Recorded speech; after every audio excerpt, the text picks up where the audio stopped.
Hi, this is Tarot Off the Cuff, and my name is Kevin Quigley.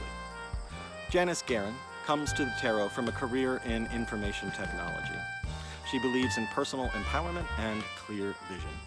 She also is the creator of the Tarot Salon Detroit, which gives tarot readers a venue to come together, share their skills and stories, in addition to giving her an excuse to bake lots of cookies for large groups of people. Hi there, everyone. This is Janis Garan with Tarot Off the Cuff. Are you ready for 10 to 15 minutes of tarot goodness? I know I am.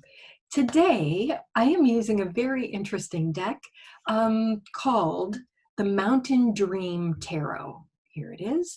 It's by a woman named B. Nettles, Beanetttle.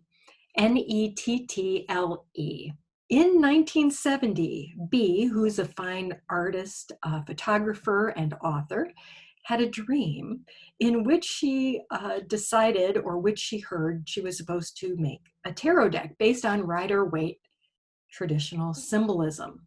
This started her on a 5-year project, which resulted in this deck, well, the first edition of this deck, which I do not own because it's highly coveted and hard to find, in 1975.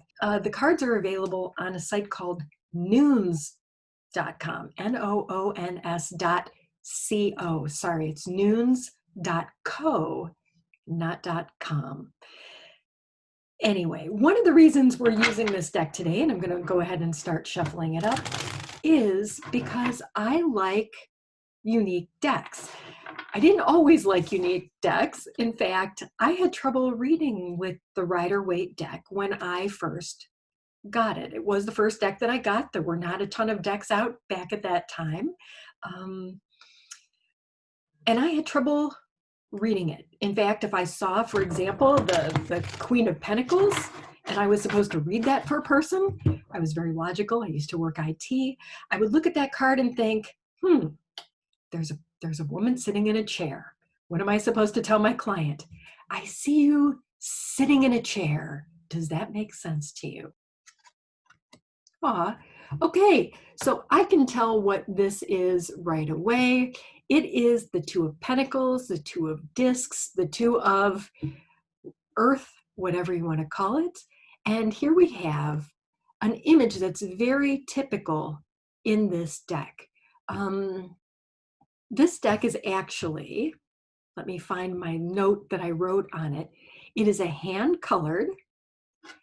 They are hand-colored photos using multiple negatives in the darkroom. That is how she created this.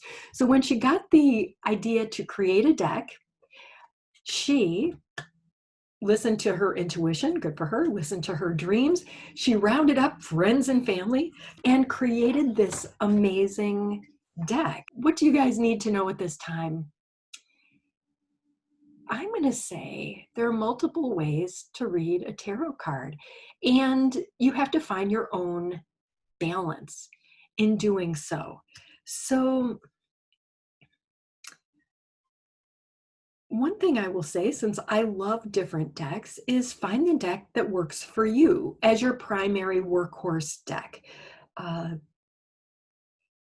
That way you can get into your intuition more, right? So when I first started reading tarot, it was very, again, because I came from that logical background of IT, not any sort of metaphysical family, really. Both my parents were social workers, counselors. It took me a lot of work to put aside logic and get out of that logical mindset. So again, when I saw a person sitting in a chair on the card, I had trouble extrapolating. And there may be people out there, if it's not you who has trouble extrapolating, good for you, yay. It could be your future students or your current students or your clients who have trouble, who are maybe too balanced, who have trouble thinking outside the box. And it may be your job to show them a different way. So again, I want to go back to the decks that you use. Use whatever you use. Use what you resonate with. Have that workhorse deck. Learn it inside and out. Listen to your intuition. Because as you know, tarot readings are not about necessarily just describing what's on the card. I see a boy. This might prompt somebody to think, oh, do you have a son? I feel like we need to talk about him, which is intuitive. This is not necessarily a people card in the deck. This is not the page of Pentacles. It's not the page of Swords, which may, if that's how you understand the court cards, actually refer to a person. So you have to go, of course, with your intuition when you're reading the tarot. To me, those are the best readings. And sometimes it takes a deck that you are familiar with, that you're used to allow those other subtle thoughts and those quiet messages to come into your field of vision. One thing you might do also, though, if you are anything like me, like I said, I love decks, I love the tarot. Every time I see a new deck, it gives me a new take on something.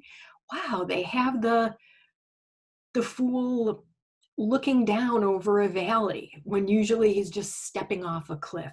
What might that tell me about the fool? What other information might that give me about the fool card in the future? Which also reminds me, it's also important to find newbies or people who like the tarot or who have a budding interest in it. And here's why I say that. They have the best perspectives. They haven't read all the books. They haven't seen all the decks. They haven't gotten used to what the tarot is supposed to mean or what it's always meant to me over time. And they bring a fresh new perspective, which helps us, like the Two of Pentacles, balance our knowledge. It helps us bring in new things while relying on the things that we already know that are helping us keep grounded. I feel like tarot is always a moving, shifting thing, and I kind of like it that way. Again, that's not the way I approached it at the beginning. In fact, I was so, methodical. I was thinking, just tell me the meanings, just tell me what this means, please, teacher, book, anybody, and I will memorize it, and then I will know. I'd love to give that me a hug. Bless her little heart. The tarot is so much more than that and so much richer than that. And finding newbies who maybe you can mentor, who maybe will relight that excitement for you, who you can share your excitement with, is an awesome thing. Similarly, a newbie deck. So I said, and do what you like. That is my motto for my students. Do what feels right to you. The things that I can teach a person are merely my experience and my best practices, but many readers have best practices, and so will you. Find the ones that work for you and stick with them. So yes, have the workhorse deck, but maybe try a new deck, a weird deck, an innovative deck. It doesn't have to be, in fact, I think this might cost $45 on that nunes.co. If it speaks to you in any way, like, well, that's a really weird deck, who knows? Maybe it calls to you. Decks can also be gotten all kinds of places. I'm not going to go into where to find decks at the moment, but you can find decks for very cheap. In fact, my best friend Holly gave this to me. So this is another reason why this deck is kind of special to me. But find new decks, look through them, get new information, build your knowledge store. Why not? So yes, I'll go back to the card. We want to find our balance with the tarot, but to stay balanced in a moving and shifting environment, which our world absolutely is, and certainly the tarot is, and certainly intuition is, because that's always growing and moving. Bring in the new when you need to. Bring in that fresh blood. And I think that's what I have to say today. So this was Janis Garan. Thank you so much for being here at Tarot Off the Cuff, and tarot on, my friends. Bye for now. Hey, this is Kevin. Hi, this is Nooch. Thanks for watching. If you like what you saw, please hit a thumbs up and subscribe. You'll know when new ones are coming. And share with your friends. We'll see you soon.